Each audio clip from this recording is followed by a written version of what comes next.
Hello ವೀಕ್ಷಕರೇ, ಎಲ್ಲರಿಗೂ ನಮಸ್ಕಾರ. ನಾನಿವತ್ತು ನಿಮಗೆ ಪಾಲಕ್ ಪನ್ನೀರ್ ರೆಸಿಪಿ ಮಾಡಿ ತೋರಿಸ್ತಾ ಇದ್ದೀನಿ. ಫಸ್ಟಿಗೆ ನಾವು ಒಂದು ಪಾತ್ರೆಯಲ್ಲಿ ನೀರು ತೊಗೊಂಡು ಅದನ್ನು ಚೆನ್ನಾಗಿ ಕುದಿಯೋಕೆ ಇಟ್ಕೊಬೇಕು.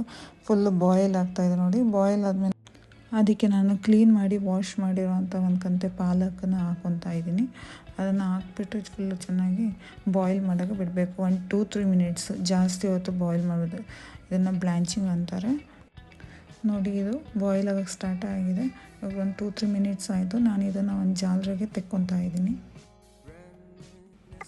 ಇದಕ್ಕೆ ನಾವು ಸ್ವಲ್ಪ ತಣ್ಣೀರು ಹಾಕ್ಕೊಬೇಕು, ಇಲ್ಲಾಂದರೆ ಐಸ್ ಕ್ಯೂಬ್ಸ್ ಹಾಕ್ಕೊಬೋದು. ನಾನಿಲ್ಲಿ ತಣ್ಣೀರು ಹಾಕ್ಕೊತಾ ಇದ್ದೀನಿ, ಯಾಕಂದರೆ ಇದ್ರದ್ದು ಗ್ರೇವಿದು ಕಲರ್ ತುಂಬ ಚೆನ್ನಾಗಿ ಬರುತ್ತೆ. ಇವಾಗ ನಾನು ಒಂದು ಬಾಣಲಿ ತೊಗೊಂಡು ಅದಕ್ಕೆ ಎಣ್ಣೆ ಹಾಕ್ಕೊತಾ ಇದ್ದೀನಿ. ನಾವು ಸಾಸಿವೆ ಎಣ್ಣೆ ಯೂಸ್ ಮಾಡ್ತೀನಿ.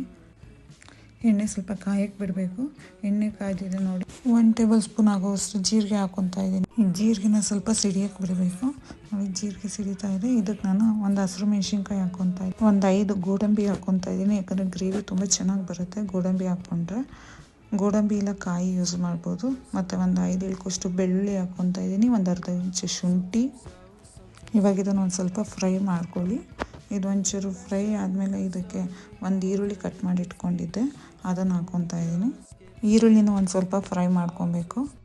ನನ್ನ ವೀಕ್ಷಕರಿಗೆ ಇವತ್ತು ನಾನು ಥ್ಯಾಂಕ್ ಯು ಹೇಳಲೇಬೇಕು, ಯಾಕಂದರೆ ನಂದು ಇವತ್ತು 100 ಕಂಪ್ಲೀಟ್ ಆಗಿದೆ. Thank you so much. ಹೀಗೆ ಸಪೋರ್ಟ್ ಮಾಡ್ತಾಯಿರಿ, ಲೈಕ್ ಮಾಡ್ತಾಯಿರಿ, ಶೇರ್ ಮಾಡ್ತಾಯಿರಿ, ನೋಡ್ತಾಯಿರಿ. ಇವಾಗ ಇದು ಈರುಳ್ಳಿ ಫ್ರೈ ಆಗಿದೆ ನೋಡೋಣ. ನೋಡಿ, ಇದು ಫ್ರೈ ಆಗಿದೆ, ಒಂದು ಅರ್ಧ ಆಗಿದೆ. ಅಷ್ಟಾಗಿದ್ದರೆ ಸಾಕು. ಇವಾಗ ಇದಕ್ಕೆ ನಾನು 2 ಟೊಮೆಟೊ ಕಟ್ ಮಾಡಿ ಇಟ್ಕೊಂಡಿದ್ದೆ, ಸಣ್ಣದಾಗಿರೋದು. ಟೊಮೆಟೊ ಹಾಕ್ಕೊತಾ ಇದ್ದೀನಿ. ಟೊಮೆಟೊ ಹಾಕ್ಕೊಂಡು ಮಿಕ್ಸ್ ಮಾಡಿ ಇದನ್ನು ಫ್ರೈ ಮಾಡ್ಕೋಬೇಕು. 1-2 ಮಿನಿಟ್ಸು ಲಿಡ್ ಕ್ಲೋಸ್ ಮಾಡಿ ಬಿಟ್ಬಿಡ್ತೀನಿ. ಚೆನ್ನಾಗಿ ಫ್ರೈ ಆಗುತ್ತೆ.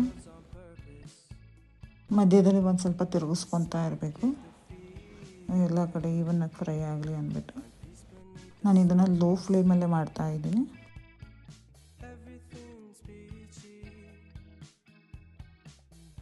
ಇನ್ನೊಂದು ಸಲ ಚೆಕ್ ಮಾಡೋಣ ಫ್ರೈ ಆಗಿದೆ ಅಂತ. ನೋಡಿ, ಫ್ರೈ ಆಗಿದೆ. ಇಷ್ಟ ಆಗಿದ್ರೆ ಸಾಕು. ಇವಾಗ ಗ್ಯಾಸ್ ಆಫ್ ಮಾಡಿಬಿಟ್ಟು ನೋಡಿ, ಇದನ್ನೆಲ್ಲ ಈ ಥರ ಸೈಡಿಗೆ ಮಾಡ್ಕೊಳ್ಳಿ, ಯಾಕಂದರೆ ಎಣ್ಣೆ ಇರುತ್ತಲ್ಲ, ಎಣ್ಣೆ ಎಲ್ಲ ಮಧ್ಯದಲ್ಲಿ ಸೇರಿಕೊಡುತ್ತೆ. ಇದನ್ನು ಸ್ವಲ್ಪ ಒಂದು 5 ಮಿನಿಟ್ಸ್ ತಣ್ಣಗಾಗಿ ಬಿಡಬೇಕು. ಜಾರ್ ತೊಗೊಂಡು ಜಾರ್ಗೆ ಬೇಯಿಸಿ ಇಟ್ಕೊಂಡಿದ್ನಲ್ಲ, ಅದು ಪಾಲಕ್ ಹಾಕ್ಕೊತಾ ಇದ್ದೀನಿ. ಆಮೇಲೆ ಫ್ರೈ ಮಾಡಿ ಇಟ್ಕೊಂಡಿದ್ದು ಮಸಾಲೆ ಹಾಕ್ಕೊತಾ ಇದ್ದೀನಿ.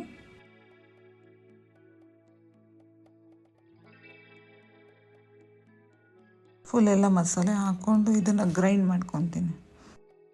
ನೋಡಿ, ಗ್ರೇವಿ ಎಷ್ಟು ಚೆನ್ನಾಗಿ ಬಂದಿದೆ ಅಂತ. ಇವಾಗ ಇದನ್ನು ಕ್ಲೋಸ್ ಮಾಡಿಬಿಟ್ಟು ಸೈಡಿಗೆ ಎತ್ತಿಟ್ಟು, ಆ ಬಾಣಲಿ ಇತ್ತಲ್ಲ, ಈಗ ಅದೇ ಯೂಸ್ ಮಾಡ್ಬೋದು, ಇಲ್ಲಾಂದರೆ ಬೇರೆದು ಯೂಸ್ ಮಾಡಿ. ನಾನು ಅದೇ ಯೂಸ್ ಮಾಡ್ತಾಯಿದ್ದೀನಿ. ಅದರಲ್ಲಿ ಆಲ್ರೆಡಿ ಎಣ್ಣೆ ಇದೆ. ಇದನ್ನು ಸ್ವಲ್ಪ ಎಣ್ಣೆ ಹಾಕ್ಕೊಂಡು, ಎಣ್ಣೆ ಕಾಯ್ದಮೇಲೆ 1/4 ಚಮಚ ಅರಿಶಿನ ಹಾಕ್ಕೊತಾ ಇದ್ದೀನಿ. ಅರ್ಧ ಟೇಬಲ್ ಸ್ಪೂನ್ ಖಾರ ಹಾಕ್ಕೊತೀನಿ, ಯಾಕಂದರೆ ಆಲ್ರೆಡಿ ಒಂದು ಹಸಿರು ಮೆಣಸಿನ್ಕಾಯಿ ಹಾಕ್ಕೊಂಡಿದ್ದೆ, ನೋಡ್ಕೊಂಡು ಹಾಕ್ಕೊಳ್ಳಿ. 1 ಟೇಬಲ್ ಸ್ಪೂನ್ ಆಗೋಷ್ಟು ಧನಿಯಾ ಪುಡಿ, ಆಮೇಲೆ ಒಂದು ಅರ್ಧ ಟೇಬಲ್ ಸ್ಪೂನ್ ಆಗೋವಷ್ಟು ನಾನು ಜೀರಿಗೆ ಮೆಣಸು ಪುಡಿನ ಮಿಕ್ಸ್ ಮಾಡಿ ಇಟ್ಕೊಂಡಿದ್ದೀನಿ, ಅದು ಹಾಕ್ಕೊತಾ ಇದ್ದೀನಿ. ಇದ್ರ ಬದಲು ನೀವು ಒಂದು 1/2 ಟೇಬಲ್ ಸ್ಪೂನ್ ಜೀರಿಗೆ ಪುಡಿ, ಒಂದು 1/4 ಚಮಚ ಮೆಣಸಿನ ಪುಡಿ ಹಾಕ್ಕೊಂಡು ಕ್ಲೀನಾಗಿ ಮಿಕ್ಸ್ ಮಾಡ್ಕೊಳ್ಳಿ. ಮಿಕ್ಸ್ ಆಗಿ ಮಸಾಲೆ ರೆಡಿ ಆಗಿದೆ. ಈಗ ರುಬ್ಬಿಟ್ಕೊಂಡಿದ್ವಲ್ಲ ಆ ಮಸಾಲೆ, ಅದನ್ನು ಹಾಕ್ಕೊಂಡು ಮಿಕ್ಸ್ ಮಾಡ್ಕೊಳ್ಳಿ. ನೋಡಿ ನಿಮಗೆ ಕನ್ಸಿಸ್ಟೆನ್ಸಿ ಹೇಗಿದೆ ಅಂತ ಅಂದ್ಬಿಟ್ಟು. ನಾನು ಇದು ಯಾಕೋ ಸ್ವಲ್ಪ ಗಟ್ಟಿ ಇದೆ, ಅದಕ್ಕೆ ನಾನು ಸ್ವಲ್ಪ ನೀರು ಹಾಕ್ಕೊತಾ ಇದ್ದೀನಿ. ಆ ಮಿಕ್ಸಿ ಇತ್ತಲ್ವ, ಅದಕ್ಕೆ ಸ್ವಲ್ಪ ನೀರು ಹಾಕ್ಕೊತಾ ಇದ್ದೀನಿ. ಹಾಕ್ಕೊಂಡು ನೋಡಿ, ಚೆಕ್ ಮಾಡ್ಕೊತಾ ಇದ್ದೀನಿ ಕನ್ಸಿಸ್ಟೆನ್ಸಿ ಹೇಗಿದೆ ಅಂತ ಅಂದ್ಬಿಟ್ಟು. ಇದನ್ನು ಸ್ವಲ್ಪ ಬೇಯಿಸೋಕೆ ಇಟ್ಕೊತೀನಿ. ಸ್ವಲ್ಪ ಲಿಡ್ ಕ್ಲೋಸ್ ಮಾಡಿಬಿಟ್ಟು ಒಂದು 5 ಮಿನಿಟ್ಸ್ ಅಷ್ಟು ಬೇಯಿಸ್ತೀನಿ. ಆದ್ರೂ ಅದರಲ್ಲಿ ಮಧ್ಯೆ ಸ್ವಲ್ಪ ನಾವು ತಿರುಗಿಸ್ಕೊತಾ ಇರಬೇಕು, ಇಲ್ಲಾಂದರೆ ತಳ ಕಚ್ಕೊಂಡ್ಬಿಡುತ್ತೆ. ನೋಡಿ ಎಷ್ಟು ಚೆನ್ನಾಗಿ ಬೆಂದ್ಕೊತಾ ಇದೆ ಅಂತ. ಇದಕ್ಕೆ ನಾನು ಇವಾಗ ಒಂದು ಸ್ವಲ್ಪ ಉಪ್ಪು ಹಾಕ್ಕೊತೀನಿ, ಒಂದು 1/2 ಟೇಬಲ್ ಸ್ಪೂನಷ್ಟು ಸಾಲ್ಟ್ ಹಾಕ್ಕೊಂಡು ಮಿಕ್ಸ್ ಮಾಡಿಬಿಟ್ಟು ಇನ್ನೊಂದು 2 ಮಿನಿಟ್ಸ್ ಅಷ್ಟು ಬೇಯಿಸ್ಕೊತಾ ಇದ್ದೀನಿ. ನೋಡಿ, ಗ್ರೇವಿದು ಕನ್ಸಿಸ್ಟೆನ್ಸಿ ಕರೆಕ್ಟಾಗಿದೆ ನನಗೆ. ಇದನ್ನು ಕ್ಲೀನಾಗಿ ಮಿಕ್ಸ್ ಮಾಡ್ಕೊಳ್ಳಿ. ನೀವು ನೋಡ್ಕೊಳ್ಳಿ ಒಂದ್ಸಲ ಕನ್ಸಿಸ್ಟೆನ್ಸಿ ಹೇಗಿದೆ ಅಂದ್ಬಿಟ್ಟು. ನಿಮ್ಗೆ ಇನ್ನೂ ತೆಳ್ಳಗೆ ಬೇಕಂದರೆ ಇನ್ನೊಂದು ಸ್ವಲ್ಪ ನೀರಿಲ್ಲೇ ಆ್ಯಡ್ ಮಾಡ್ಕೊಳ್ಳಿ. ಯಾಕಂದರೆ ಕೆಲವರಿಗೆ ಸ್ವಲ್ಪ ತೆಳ್ಳಗಿರೋದು ಇಷ್ಟ ಆಗುತ್ತೆ, ಇಲ್ಲಾಂದರೆ ಕೆಲವರಿಗೆ ಮೀಡಿಯಮ್ ಇರೋದು. ನಂಗೆ ಮೀಡಿಯಮ್ ಇರೋದು ಇಷ್ಟ ಆಗುತ್ತೆ, ಹಾಗಾಗಿ ಮೀಡಿಯಮ್ ಕನ್ಸಿಸ್ಟೆನ್ಸಿ ಇಟ್ಕೊಂಡಿದ್ದೀನಿ. ಇದನ್ನು ಒಂದು 2 ಮಿನಿಟ್ಸು ಬೇಯಿಸ್ಕೊತೀನಿ. ನೋಡಿ ಎಷ್ಟು ಚೆನ್ನಾಗಿ ಬೆಂದಿದೆ ಅಂತ ಅಂದ್ಬಿಟ್ಟು.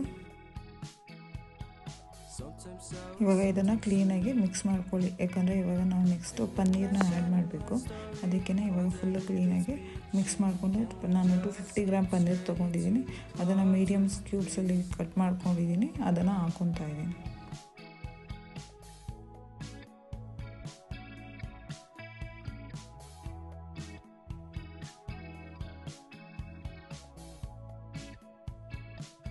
ಎಲ್ಲ ಪನ್ನೀರ್ ಕ್ಯೂಬ್ಸನ್ನು ಈ ಥರ ಹಾಕ್ಕೊಂಡು ಇದಕ್ಕೆ ಕ್ರೀಮ್ ಹಾಕ್ಕೊಬೇಕು.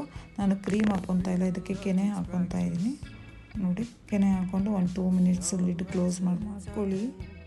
ನೋಡೋಣ ಇವಾಗ ಗ್ರೇವಿ ಹೇಗೆ ಬಂದಿದೆ ನೋಡಿ. ವಾವ್, ಏನು ಸಕ್ಕತ್ತಾಗಿ ಬಂದಿದೆ ಅಂತ ಅಂದ್ಬಿಟ್ಟು ತುಂಬ ಚೆನ್ನಾಗಿ ಬಂದಿದೆ. ನಾನು ಲೈಟಾಗಿ ಮಿಕ್ಸ್ ಮಾಡ್ಕೊಳ್ಳಿ. ಪನ್ನೀರ್ ಇದೆ ಅಲ್ವಾ, ಅದಕ್ಕೆ ಲೈಟಾಗಿ ಮಿಕ್ಸ್ ಮಾಡ್ಕೊಳ್ಳಿ. ನೋಡಿ ಕನ್ಸಿಸ್ಟೆನ್ಸಿ ಎಷ್ಟು ಚೆನ್ನಾಗಿ ಬಂದಿದೆ ಅಂತ ಅಂದ್ಬಿಟ್ಟು.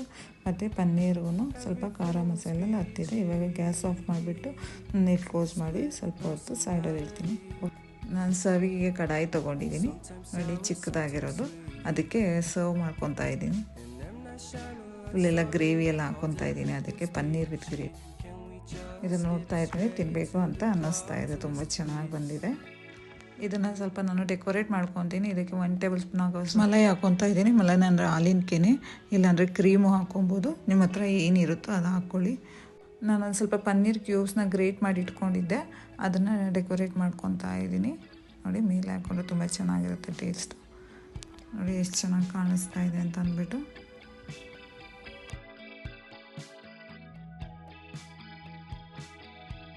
ಇವಾಗ ರೆಡಿಯಾಗಿದೆ ಸರ್ವ್ ಮಾಡೋಕ್ಕೆ.